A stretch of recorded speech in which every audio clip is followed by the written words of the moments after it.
Welcome to NASA's Kennedy Space Center, where we are starting today with this gorgeous view of Launch Pad 39B. And on the pad, of course, NASA's Space Launch System rocket and Orion spacecraft. NASA is targeting next month for its earliest opportunities to launch Artemis II, 4 astronauts on a journey around the moon for the first time in more than 50 years. Good morning, and thank you for joining us today. I'm NASA's Megan Cruz, and you are watching a press conference to discuss this week's wet dress rehearsal. The Artemis II launch team rehearsed fueling the rocket again ahead of launch, and so to discuss how it went and the road ahead, we have this distinguished panel for you today. We have Lori Glaze right next to me here, NASA's Moon to Mars Program Manager. And next to Lori, Charlie Blackwell-Thompson, Artemis Launch Director. And then finally, John Honeycutt, Chair of the Artemis II Mission Management Team. Thank you all for being here. And as always, we are going to start with some opening remarks from each of them, and then we will go to your questions. So, Lori, why don't you go ahead and kick us off? You bet. Thank you, Megan. So it's been just, I think, a little under 3 weeks since we met to discuss wet dress number 1. So I just want to thank everybody who's here in the room and who's dialed in online to listen to the press briefing today. We're very excited to talk to you about how the wet dress went yesterday. But I want to start first by thanking our incredible team across all parts of the Artemis II program that have gotten us to this point where we are today.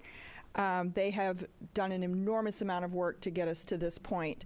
And just over, as I said, the last 3 weeks, a little less than 3 weeks, a lot of work learning from wet dress 1, putting in place some fixes to things like the seals, at the quick disconnect interface, doing some replacement on filters on the ground system side, thinking through various aspects of how we implement the wet dress rehearsal. And I can say for the most part, those fixes all performed pretty well yesterday, and Charlie's going to speak to that in a lot more detail.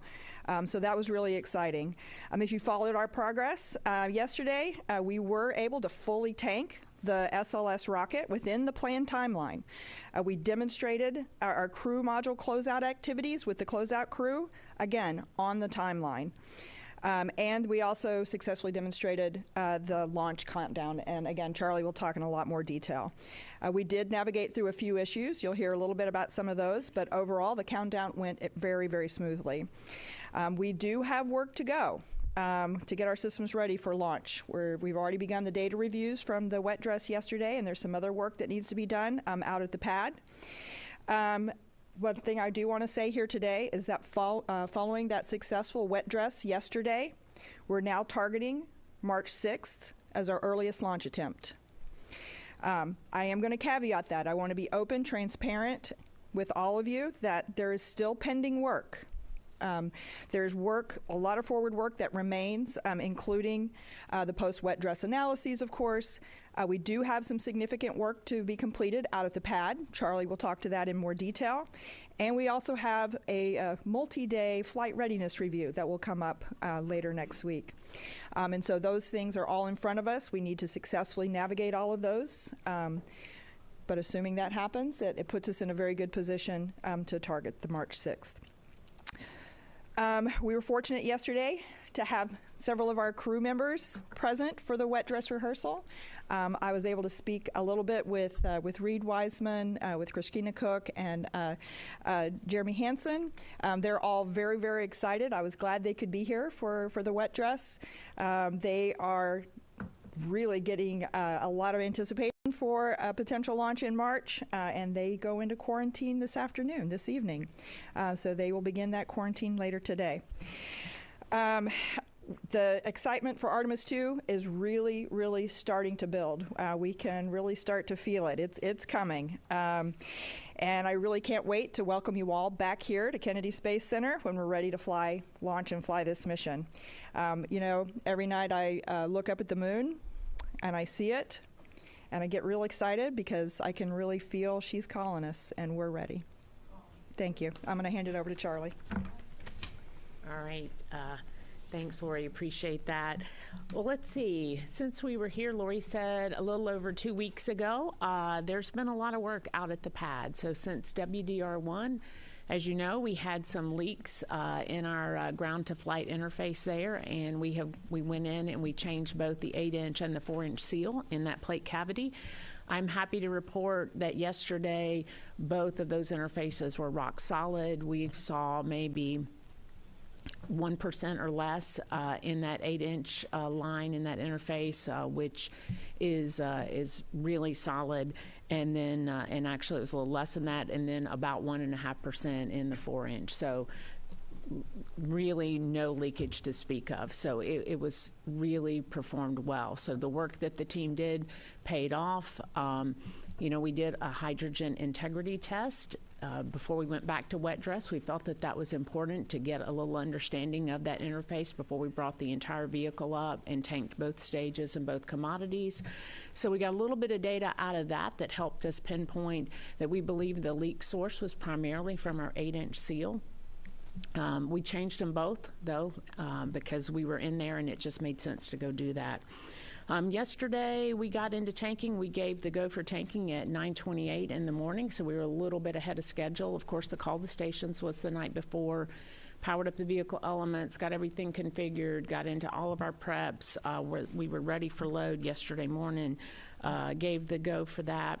We did make a couple of changes to our wet dress countdown from wet dress number 1. We added a little extra time into the hold before tanking and then in the hold after tanking. And we did that in the event that we ran into an issue. We know that it takes about 20 to 30 minutes to run that contingency scenario where we let the QD warm up and we re-init fill.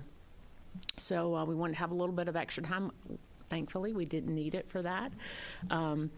But overall, the test went through the tanking. It was really quiet and went well. We did experience an issue with our comm system. That was probably the most exciting thing that happened during the tanking scenario, but it wasn't related to the loading of cryogenic commodities. We didn't have the flight crew participating. We had them observing, but not participating actively in the test. In other words, they didn't go out to the pad, but we did send the closeout crew out to the pad. And they went through their timeline, their normal closeout of the Orion crew module, the last hatch, and the white room. All of that went per the timelines, and then we got into our terminal part of count. We resumed from our count at 8:32. We were targeting an 8:30 T0, initial T0. We were a little bit behind that coming out, but again, really close to the opening of the window. We had a planned hold. We were going to demonstrate that 3-minute MPS hold constraint. We have never done that before. We did that yesterday, and we were successful in doing so. We held the clock at 1:30. For the 3 minutes, we picked up. We actually went a little bit over the 3 minutes. We picked up and we counted down, and then we had a planned cutoff, and we went through our recycle with the flight hardware with a cryogenically fueled vehicle. Again, first time we've ever done that, validating our timelines. We expected it to take about an hour, a little over. We did it in 57 minutes. So very pleased with how that all went in retargeting a second T0. We picked up the count again at T-minus 10 minutes, and we counted down, and we had no holds, no planned holds, and nothing held us up in term count, and we went down and had a cutoff at 29 seconds.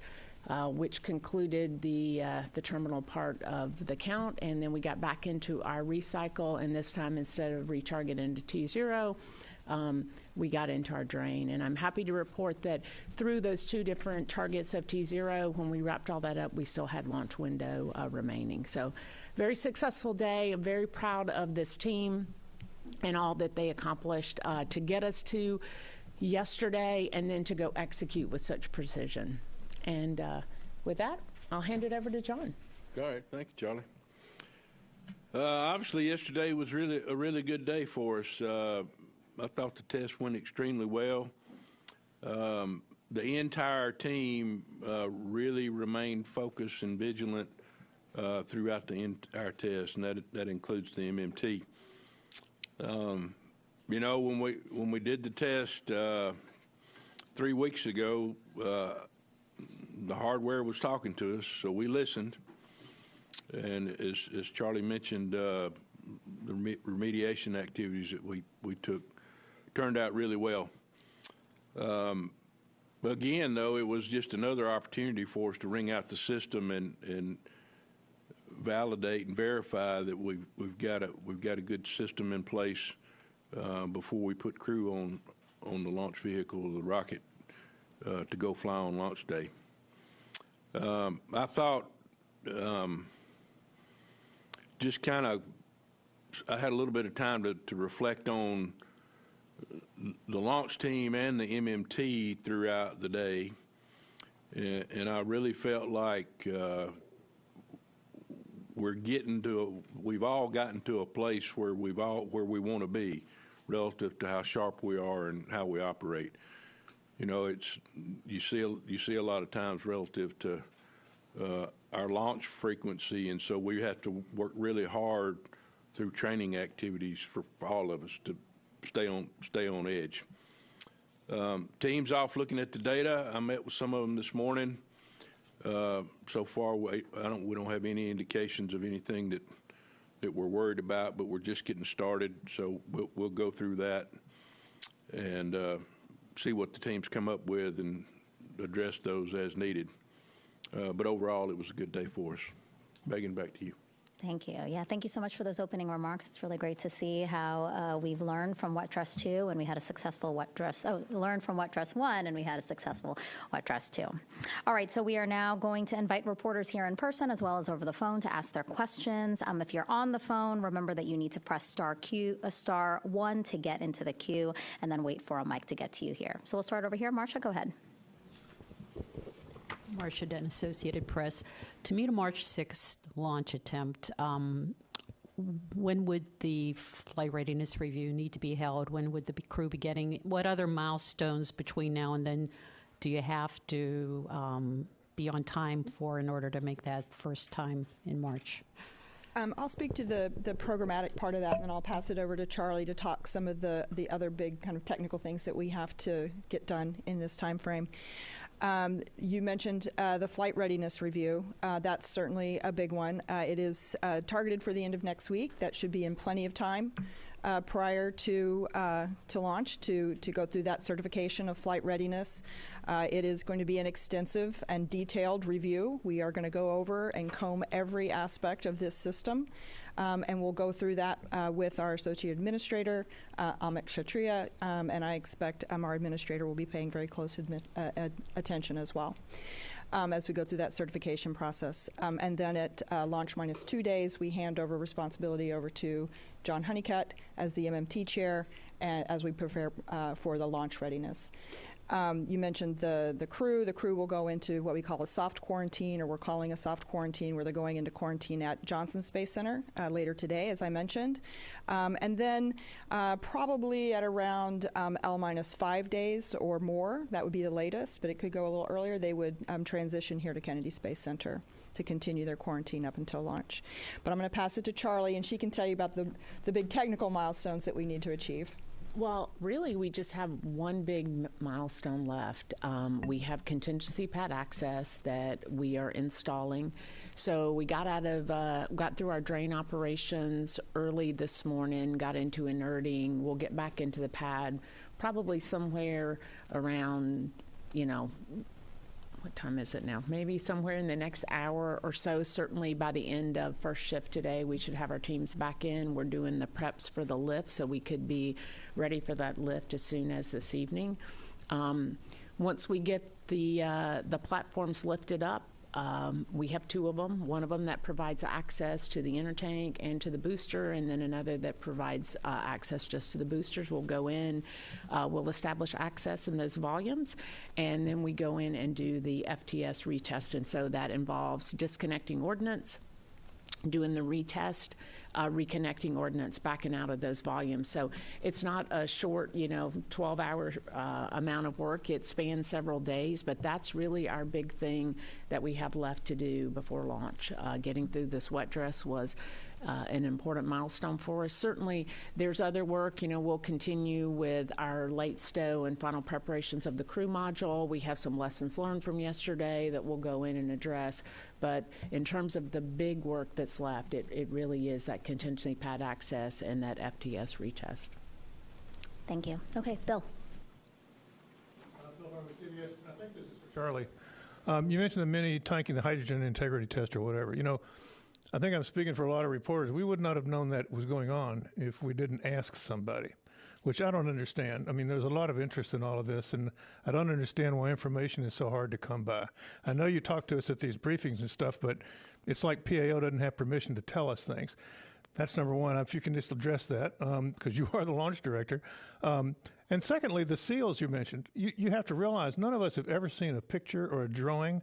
We don't know where they are in the tail service mask or how it butts up against the rocket. And so if you're trying to describe something like that, it really helps to have some detail. You don't have to give away company secrets and privacy. It's not ITAR. You need a picture. You need some kind of description to understand this. So where are the seals? We're going to get you a picture. Okay. Where are the seals? What did you see when you took the old seals out that made you confident new seals were going to fix that?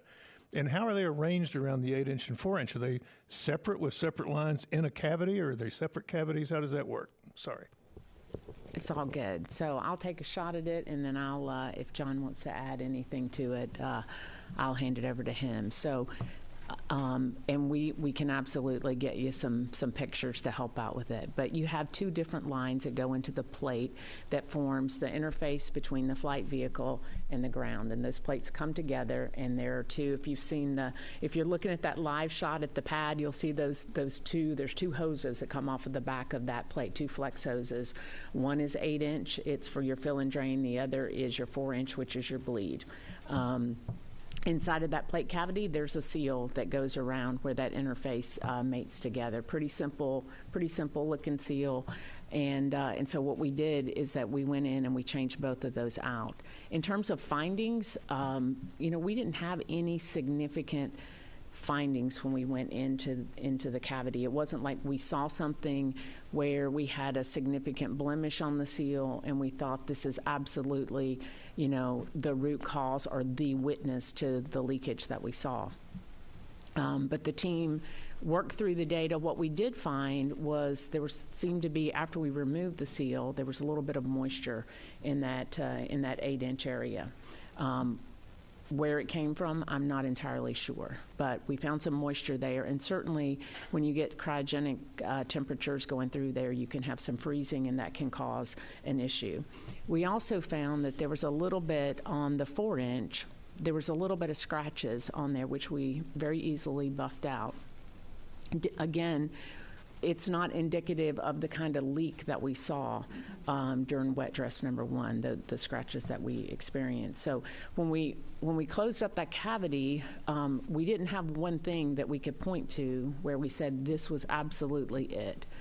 We had a number of contributing things, but certainly changing out the seals addressed the problem because we had absolutely incredible performance yesterday. And just real quick, during pressurization, during the last 10 minutes when you pressed the tank and that leak rate shot up during WDR1, how did it do this time? The maximum leak rate, let me get that for you because I knew you would ask me. It was like 1.6%, 1.5% was the highest that we saw, which is really pretty impressive because if you recall during Artemis I, even on our launch attempt, we saw about 6% in that cavity. All right, we'll take one more in the room, Will, and then we'll go to the phones. Yeah, Will Robinson-Smith with Spaceflight Now. Thanks for taking the time. Maybe to juxtapose the leak rate that you mentioned, Charlie, just a second ago, I know the limit for WDR1 was 16%, but can you say what the maximum that you saw actually was, especially during tank pressurization during that terminal count? And then to John Honeycutt, in your prepared remarks, you mentioned relative to the launch frequency, worked really hard through training activities to stay on edge. I wonder, in looking forward to, and maybe Lori Clays, if you want to address this as well, looking forward to Artemis III, how are you working to mitigate that and to make sure you stay sharp as, there's going to be whatever time there is between now and the launch of Artemis III? What sorts of activities are you doing to keep those skills sharp? And how soon can we expect to hear about the crew training for Artemis III? Thanks. So I'll answer the part on staying sharp, and I'll kind of put words in Charlie's mouth. she does the same thing that I do with her launch team, right? So I think her forefathers that came before her, they were big on being vigilant about testing and staying sharp. And so I've adapted that same philosophy for the MMT. So I know we'll continue to do that as after this mission as we approach Artemis III. Anything you want to add, Lori? Well, I think even John mentioned that even the team dynamic and how the team was working together yesterday. There were some improvements over Wet Dress 1 and some of the prior trainings that we've done. That they're really coming together. We've actually made some changes in how the MMT works, the structure of it, and by phase of the mission. And I think there's a lot of lessons there that we can take forward to Artemis III. Artemis III is going to be a complex mission with multiple phases, and thinking about how we can make that MMT the most effective that it can be to make good decisions in a quick time frame, but that are well informed and take advantage of the insights from our bench depth down below the technical depth. I think there's a lot of lessons that we've learned there that we can take forward. You did ask about the Artemis III. When are we going to start thinking about a crew for Artemis III? There's still a lot of things that have to happen before we're ready to pick the specific crew that we need. We've got a lot of general training that is ongoing that can happen before we're ready to pick that crew, but we won't pick the crew until we have the specific mission operations lined out, and we can be assured that we're picking the right crew for the right mission. Okay, let's go to the phones for some questions. We have Irene Klotz. Go ahead, Irene.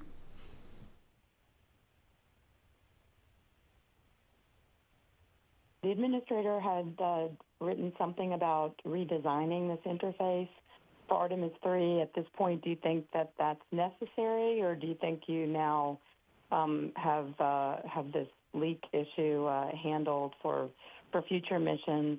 And could you please discuss? We're all with you for early March, but if it doesn't work out, could you please discuss the plan for launch options beyond from what you've told us before?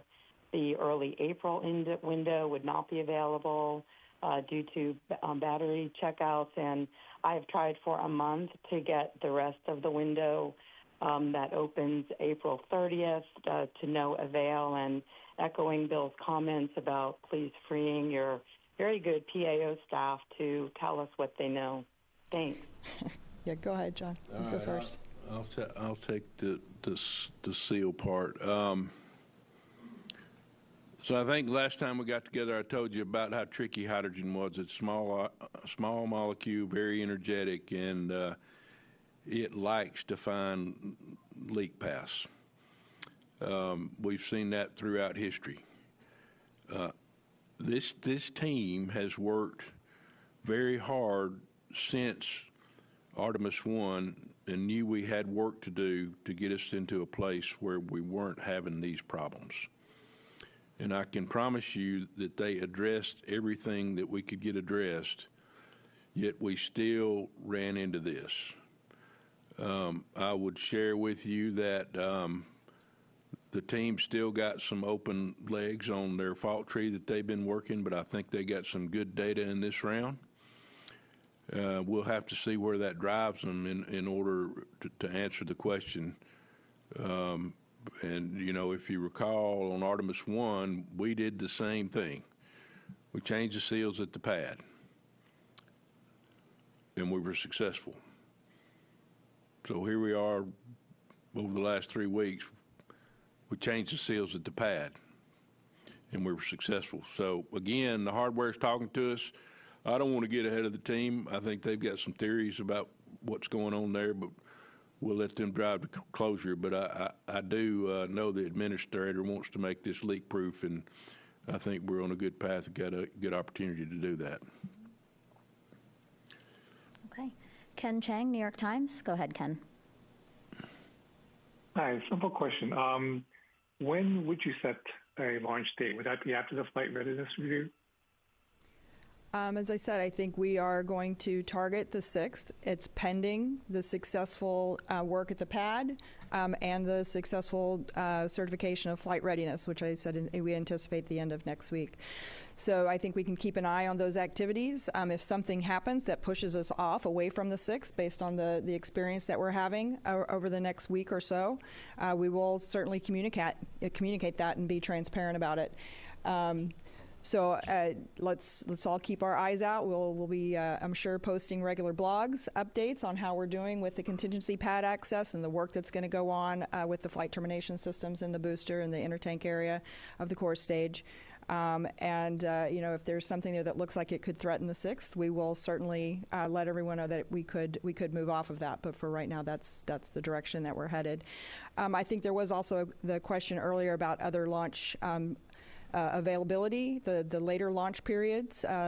In particular, I guess it would be launch period 20 that opens on April 30th and beyond.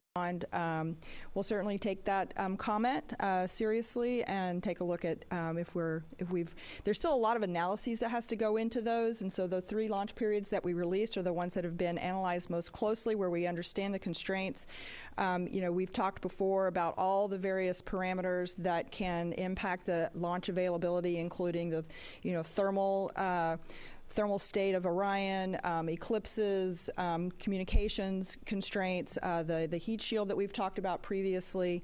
And so there's a lot of analyses that need to go into determining exactly which of those dates have appropriate launch windows or launch windows within those periods. So when those are ready, we'll make sure we get the additional periods out. But if we're lucky, maybe we won't need those. Okay, we'll take one more on the phone. Micah Maidenberg, Wall Street Journal, and then we'll go to the room again. Micah, go ahead. Hey, good morning. Has the team conducted any analysis of the impact, if any, the weather may have had on the vehicles or ground systems, just given some of the cold temperatures seen earlier? Are you tracking anything there? Thanks.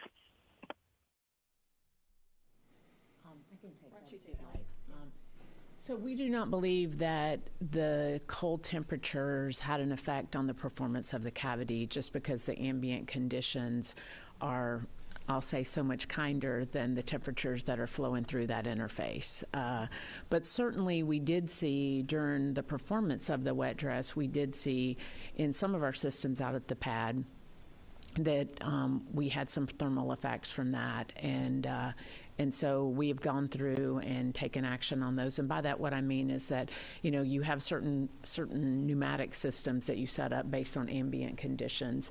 As we saw the fluctuation in temperature, some of those needed some adjustments. So we did see that. But in terms of performance of that interface, we do not believe it was an ambient condition related issue. Okay, let's come back in the room here. Ken? Hi, thank you. Ken Kramer, Space Up Close. First, congratulations. It was spectacular. I was here last night, thoroughly enjoyed it, and can't wait to go back to the moon. So I get a couple of questions talking about, let's first, John, the seals and the filters. So you replaced them 2 times. What I'm wondering is, do you need or would you consider replacing them again? Or are you going to use the seals and the filters that are in place now? And I also want to ask, to back up Bill's comments, I've asked for a reentry trajectory, okay? There's one for Artemis I. I've asked a couple times for Artemis II. If you could make that available, okay, and with a little explanation. We've heard general terms, but I'd like to hear some details, why it is better compared to Artemis I. You're not doing the skip reentry. Give us some details about that would be extremely helpful. Thank you. Let's see. So the seals and the filter are 2 separate issues. We ran into the filter problem during the confidence test. The EGS folks and the filters on the skid on the ML, and so Charlie's team went through that part. So I'll let her describe that. I think right now, as always, if we ran into a challenge on the seals, we would look at the data and make a decision about what the next steps would be. I will tell you right now, I got a pretty high level of confidence in the configuration that we're in right now. It's out there at the pad. It's going to be there at the pad until we go fly. Very little influences can go on to change the configuration we're in right now. You want to talk about the filter?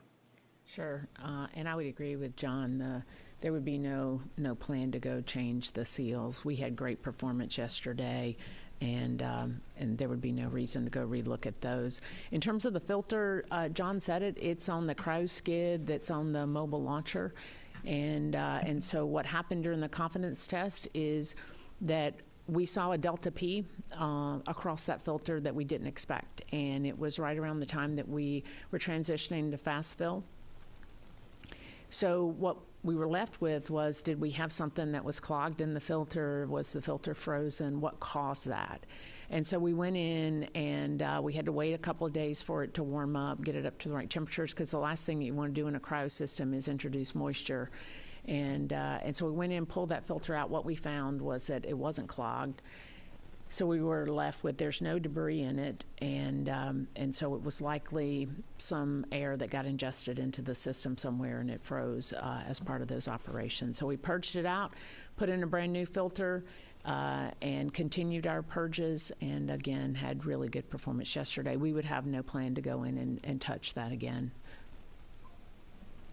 You know, one of the things with cryo systems is one of the ways you can actually have problems is when you open them up. Safer to keep them buttoned up. Yeah, Hey, you know, They're working. This technical community works closely together. I got to give kudos to the ULA folks and some other folks that stepped in and worked with the EGS guys and SLS guys to share some of their learnings relative to frozen nitrogen or frozen air in their filters, and they had seen it before too, and that they provided some valuable data to help drive this thing to closure. I'll address the question about the Artemis II trajectory. Thank you for the comment. We'll see what we can do, getting you some information there, some more detailed information. I wouldn't say that the Artemis II trajectory is in any way a better trajectory than Artemis I. It's different, and it's uniquely designed specifically for the Orion heat shield capabilities that we have for Artemis II. It's also uniquely designed based on this free return trajectory that we have. So it's not an entry profile that we would use on for the Artemis III mission, for example, that's in orbit around the moon and then coming back to Earth. It is something that we have the ability, because we're on this free return, we use this specific trajectory that allows us to come in and manage those heat loads on the Artemis II heat shield, which we believe we now, on all of the work that's been done since Artemis I, understand what we expect the performance of that heat shield to be specifically. We will make changes to the heat shield for Artemis III. In fact, it's already built. It's sitting over in the ONC building right now. So this is a unique trajectory, and it's specific for this mission. But I do take your point, and we'll see if we can get you some more detail on that. Thank you. Thank you. Mm-hmm. It's unique just to Artemis II. We won't use this type of trajectory again when we have the more capable heat shield. Oh, sorry, Ken. Do you mind? We have a couple of other people online as well. Do you mind? We'll try to get back around to you, we promise. All right, Megan over there. First of all, congratulations, Megan Moriarty with WESH 2 here. First and foremost, what, I guess specifically for Charlie, what kind of emotions were you feeling at 10:16 p.m. last night, and how confident are you for a March launch date? And then for logistic purposes, besides March 6th, what are some of the other dates that we could possibly see this launch? All right, so how did I feel last night? I felt great. The team had worked really hard. We had some challenges in Artemis I, and our SLS chief engineer and my friend John Blevins often says you have to earn your right to fly, and I felt like last night was a big step in us earning our right to fly. So felt really good, very proud of the team because they continue to work through the challenges, whether it was in the integrity test, whether it was in the wet dress. And all of this really does prepare you to fly. John talked about how the team executed and all of that. I would say that proficiency in execution, the timelines, the way that they've matured, the procedures, all of that was reflected last night, and it's all a testament to the work that the team did to be ready for that. So I felt really good about it, good about the test, proud of the team. How do I feel about March 6th? I mean, as Lori talked about it, we have to get through the flight readiness review. We got work ahead of us. But certainly, as I told our team during the pre-test briefing for wet dress, we have two big jobs ahead of us. One was a successful wet dress and meeting our test objectives for that. And, during Artemis I, we left a few of those on the table, and we still made a successful run at launch, even though there was a few of those we didn't demonstrate. Last night, we demonstrated them all. So that gives me great confidence in going into launch countdown relative to how to load the vehicle, the performance of the seals, the performance of the team, kind of things you might see in term count. Let's see. And then the other work that's ahead of us is the contingency pad access that I talked about. That is a first-time op at the pad. So we haven't done that before. It's a new capability we developed for Artemis II, specific to providing a retest of the flight termination system at the pad. If you recall, for Artemis I, we roll back to retest that. That's where we have access in the VAB. So we have these two access trusses that we install on the mobile launcher. It provides temporary access out to those compartments so that we can access the ordnance and we can go retest it. So I will have you a much better answer on how that goes once we get into the work. But that is really the last remaining thing, other than just buttoning everything up, getting into your final configuration for launch. So I feel pretty good about that. Yeah, we have. I believe our launch window goes through the 11th. Mm-hmm. So. The 11th. Yeah, 6, 7, 8, 9, and 11, and that's online. Exactly. Yep. Can I just add one more just quick note to follow, Charlie? We've talked a lot about what we've learned through the wet dress rehearsal and where our levels of confidence in getting to the launch, but I did just also want to stress this is a flight test. The whole mission is still a flight test. This is our second time to fly the SLS and Orion systems, the first time with crew, the first time with the environmental control systems active, the first time with the flight termination systems active so that we can support crew. So I just want to keep people, in your mind, we're talking about how confident we are in getting to launch and our excitement about this mission, but don't want anybody to ever lose sight of the fact that this is a flight test and the entire mission. We will continue to learn. That's the whole point of this mission, is to learn. Okay, we'll take one more in the room here before going on the phones. Thank you. Hi, TJ Mascaro with the Epoch Times. Thank you so much, and again, congratulations. Can you elaborate a little more on what work the closeout crew still has to do, and talk about all the changes that were made from Wet Dress 1 to Wet Dress 2? Thank you. So for the closeout crew, we did deploy them to the pad yesterday. We wanted to demonstrate the closeout of the Orion crew module and all of our procedures. We didn't have, I wouldn't say we had any significant changes in the plans, other than, you may recall, there were some, I'll say some minor things that we wanted to go take a look at in terms of, and some of them are very small, right? We had, and one simple one, right? The elevators on the 274-foot level. We have blast doors up there. Those doors were closed out for when the closeout crew arrived at the pad. Normally those are left open so that when the elevator doors open, you can walk right out on 274. So that during Wet Dress 1 kind of held us up for a few minutes while they deconfigured the doors. That's a simple thing, but those are that set of simple things that on launch day can cost you sometimes minutes that matter. And so we wanted to go back through and do our closeout one more time. The closeout crew performed amazing. They deployed to the pad. They were right on their timelines. We didn't have any significant issues as part of the closeout activities. We do plan to do one more demo before flight, just because, John talked about our launch rate and talked about the opportunities to go through and do training. And in the case of the closeout crew, there isn't a full trainer anywhere that gives you the crew module hatch and the last hatch and the white room. And so where we get that is in the white room with the flight hardware. So we do intend to do one more closeout demo just to refine our timelines and look at it one more time, but I don't envision any significant changes as a result. Team did great yesterday. Great. Thank you for that question. We'll go on the phones now. Marcia Smith, Space Policy Online. Thanks so much for taking my questions. Actually, I think I have two of them for Lori. The first one is about a comment you made a little bit earlier about for Artemis II, and you wouldn't be picking the crew because you had to pick the right crew for the right mission. And could you elaborate on that a little bit? And does that reflect questions about which human landing system you're going to be using, and is there any update on that? And nearer term for Artemis II, I'm wondering what NASA's strategy is for getting the word out to the public about Artemis II, because I'm still surprised at how many people don't even know that we're going back to the moon. I'll take your first question first.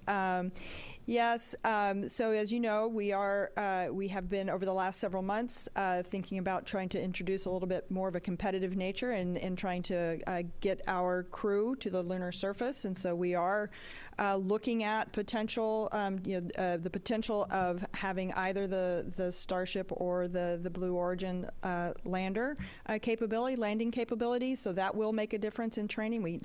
And then also just even as we refine the work that we want to do on the lunar surface, that will also define exactly what types of capabilities that we need, the complement of capabilities that we're going to need with that crew. So that's kind of where we are and what's going to drive the selection. So I would anticipate, over the next many months or year or so, starting to really refine and think through what that will look like. So stay tuned on that. Let's see. The first question had to do. I'm sorry. What was the first one or the second question on Artemis II? How would you get people to know? Oh, get the people to know about it more. Yes. Yes, I agree. We need to start getting the word out. Let's do that. I'm going to rely on you guys to help us a lot in getting the news out and getting the story out, and our PAO folks as well. And hopefully, by leaning in a little harder on when we think we really anticipate our ability to launch, hopefully in March. I think that helps a lot as well, where it's not an ambiguous time in the future. We've had this successful wet dress rehearsal yesterday. I think a lot of folks up to this point have said, we watched Artemis I and it went, significantly beyond when we first started talking about it. But this is really getting real, and it's time to get serious and start getting excited. All right, next question on the phone, Jeff Faust, Space News. Good morning. Quick question on the leak rates that you measured. Was that low leak rate, that 1.5% or so, constant throughout the test from fueling through the terminal countdown, or were there points in the test that leak rate peaked, and does that provide any sort of diagnostics about what might have been the root cause of the issues you were having earlier? Thanks. Yeah, so no, it was not a constant leak rate. In fact, I just have the max leak rate for during our field operations, and it was, I'm going to say this, 0.4% was our max in fast fill, 0.4%. So that is almost unheard of. Even in Artemis I, we did not see leak rates that low. The leak rate in term count we saw was in the first run through term count, we had 1.6% was the highest we saw. and in our second one it was 0.7, and it was not constant the whole time, because what happens in term count is that we're going through something called pre-press, and so you have these pressurization pulses that are being sent to pressurize the flight tank, and so you could see that you'll see some fluctuation in that leak rate, but the numbers that I gave is the max that we saw during that time. So again, very good performance yesterday. Jackie Waddle, CNN. Hi, folks. Thanks for doing this. A couple questions. First for Charlie about the seals. What's the difference between the seals that you just put on versus the one that were replaced? If I understand correctly, these warp with the chill down. So what makes you confident that these seals, won't continue to warp with chill down on launch day? And then question for whoever can take it. I know that there was an indication that you could work towards an earlier launch date than March 6th. I think March 3rd was kicked around. Can you discuss why you were able to evaluate launch dates that weren't previously identified and why you ultimately decided to stick with March 6th? And are you going to continue to consider maybe alternative launch days down the line, or is it pretty much set to these that you've previously identified now? Thanks so much. Yes, I'll take the first part of that on the seals. There's no difference. The seals are exactly the same. They're just newer seals. All I can say about that is these seals are installed when we build the core stage up in the VAB, as Charlie mentioned earlier. And as you know, we're in the VAB for a pretty good while because we got a lot of work to do there. And then we go through rollout, and we understand that we do have certain loads on the rocket as we roll to the pad. And so I'm not going to speculate anymore. What I said earlier is we're going to let the teams go off and look at the data that we got over the day yesterday and see how that addresses things that we might need to do different moving down the road, or maybe we just look at operationally if we do something different. And I'll take the question about the additional potential launch opportunity dates. So as I mentioned a little bit earlier when we were talking about other potential windows or launch periods beyond April, there's an enormous amount of analyses that has to go into determination of which of those dates actually have appropriate launch windows that we can use that are, we want something that's in general at least 2 hours in duration so that we can have a good chance of getting off on that date. And then all of the constraints I mentioned, thermal control, eclipses for power, communications. And so what we had done with March 3rd, which we had been looking at, is that the preliminary analysis was kind of on the edge. So it was originally taken off of the plate, and we already knew that the 4th and the 5th were not viable at all for some of those reasons. And so there wasn't a whole lot of, the additional work wasn't really done on the 3rd. But we started really sharpening our pencils, trying to maximize the number of days. Could we eke out another day in March that could be viable? And so in particular, the Orion team went off and started looking at it. And looking at not just the nominal case and the baseline case, but they have to look at all of the off-nominal cases, all of the potential scenarios that we might end up in, and how the Orion spacecraft would still be able to perform, keep our crew safe, and be able to return back to Earth in a safe configuration. And so that took an enormous amount of work, but they went and they did that. They did all of that additional analyses. They ultimately did determine that the 3rd could have been a viable date, but with the work that we had ahead of us, it just didn't seem feasible, particularly following Wet Dress 1 and considering the work that needed to be done with replacing the seals and replacing the filter. And so we opted to eliminate that as an available date. But I anticipate as we go through the systematic approach that we have for assessing each of the viable or the available launch dates, we'll go through those. We already have, I believe, a rough cut at those for May and June and beyond, but we'll continue to refine those. And as I said earlier, as we sharpen our pencils and we start to get a better understanding of exactly which of those dates are available, we'll make those available to you guys as well. We're staying on the phones. We have quite a bit there. Stephen Clark, Ars Technica.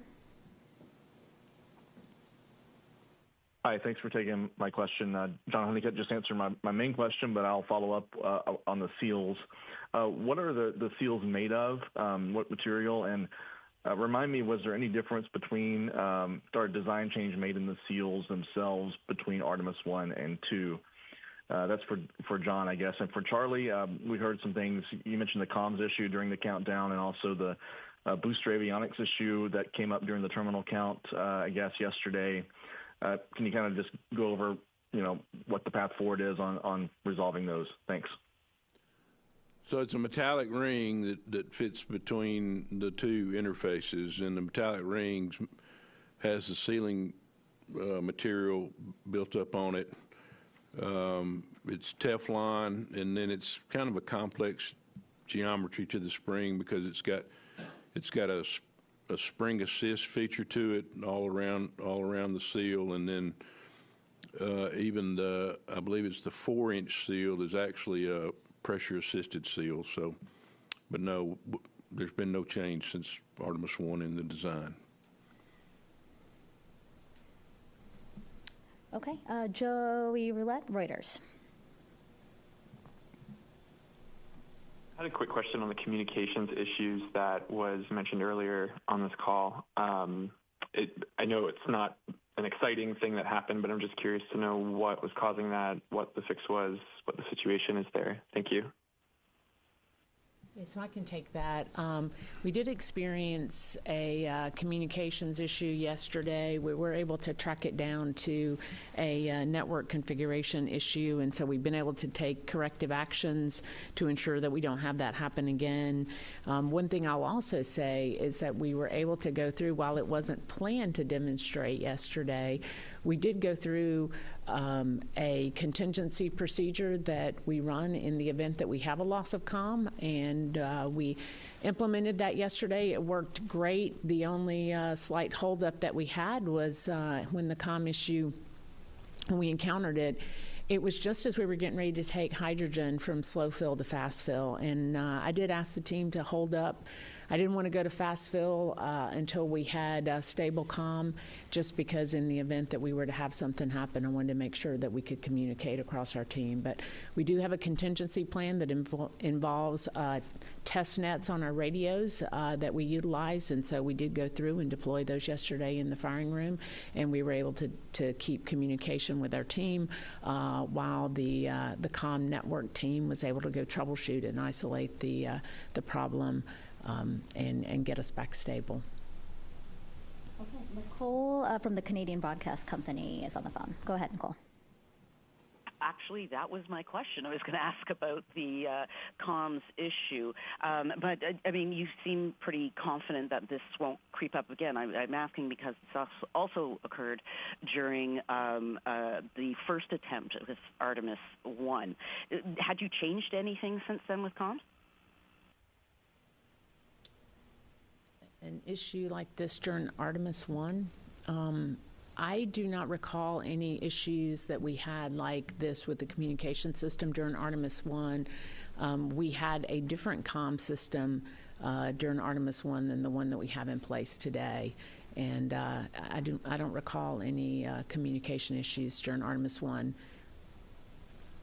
Okay, let's see if there are new hands in the room because we still have quite a bit on the phone. We'll go here. And then we'll go back to the phones. Hi, Bert Dicht with the National Space Society. A question for John. At the pre-rollover press conference, you mentioned the enormous responsibility of the MMT and that we're not going to be going till we're ready.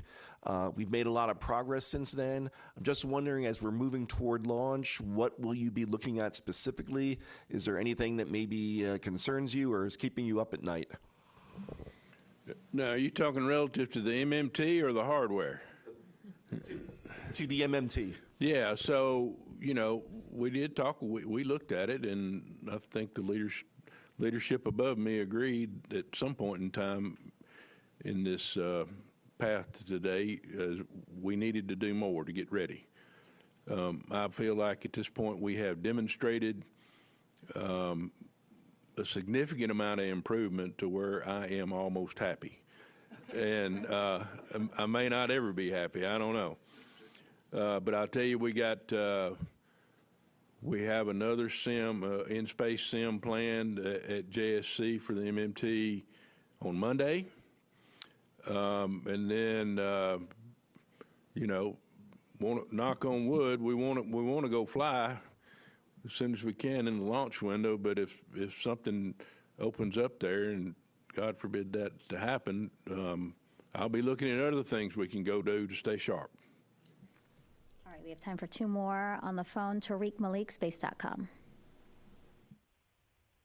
Yes, thank you very much. Charlie, you mentioned that during this fueling test, the Artemis II crew, they weren't participating, but that they were observing. And I'm just curious kind of what their reactions or their input was that you got after the fact about what they're thinking now that we're past this milestone, and that you've got March 6th on the horizon.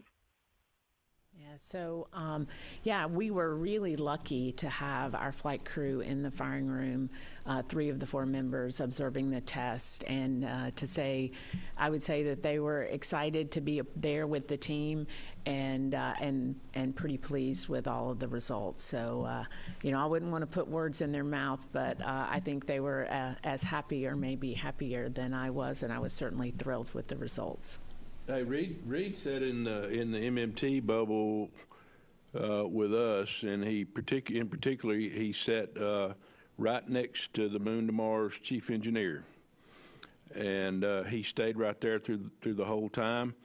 And Reed made the same observation that I made earlier today.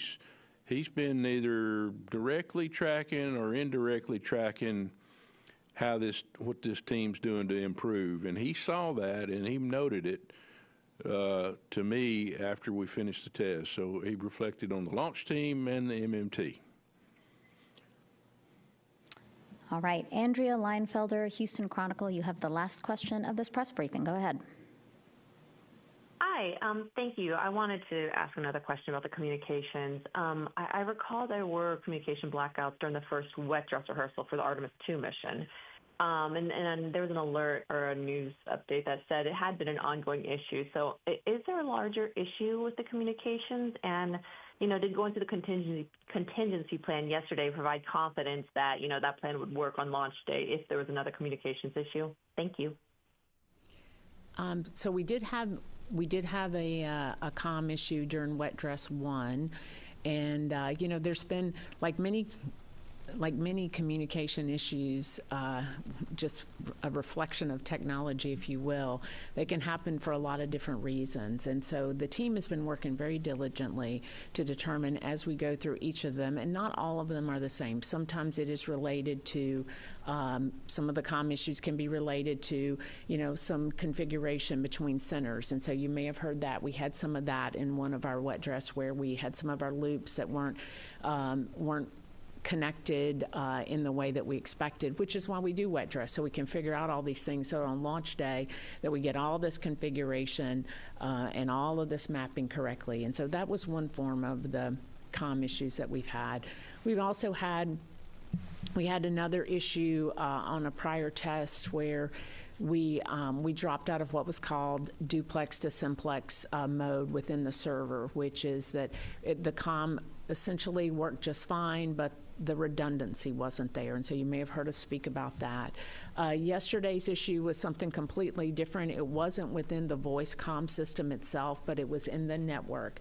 So hopefully, as we have worked our way through this, pinpointing each and every one of these root causes and correcting them, hopefully on launch day we don't see this. We'll certainly be putting operational controls in place as well for once we get our config in place and freezing it once we test it out. So there'll be some operational controls that come along with that. And was there another part to the question?